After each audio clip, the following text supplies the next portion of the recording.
I'm Justin Ambrisco with ErieTec out of the Indiana, Pennsylvania branch, and today we're going to talk about the type of enclosures for electric motors.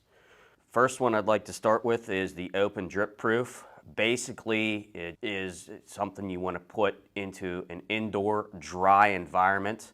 It cannot have any moisture around it whatsoever. Any moisture will seep into the motor and can cause internal damage.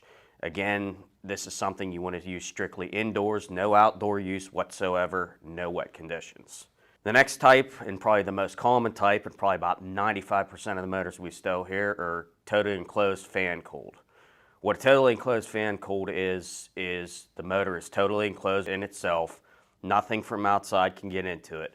Common applications you would see maybe on like a rooftop HVAC unit. Weather doesn't affect these.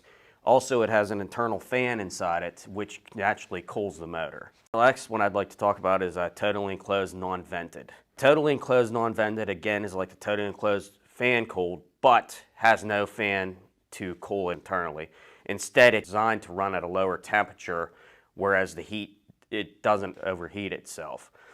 A lot of times a guy will ask for a totally enclosed non-vented if he's in a situation where space is an issue, because he doesn't want the fan on the back.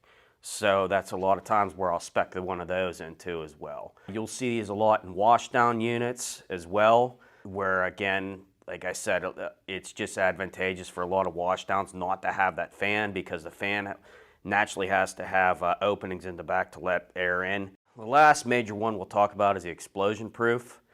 Explosion proof, typically we see in the oil and gas industry, where you have a lot of chemicals, a lot of gases around it. Thanks for listening. If you have any questions, feel free to give us a call.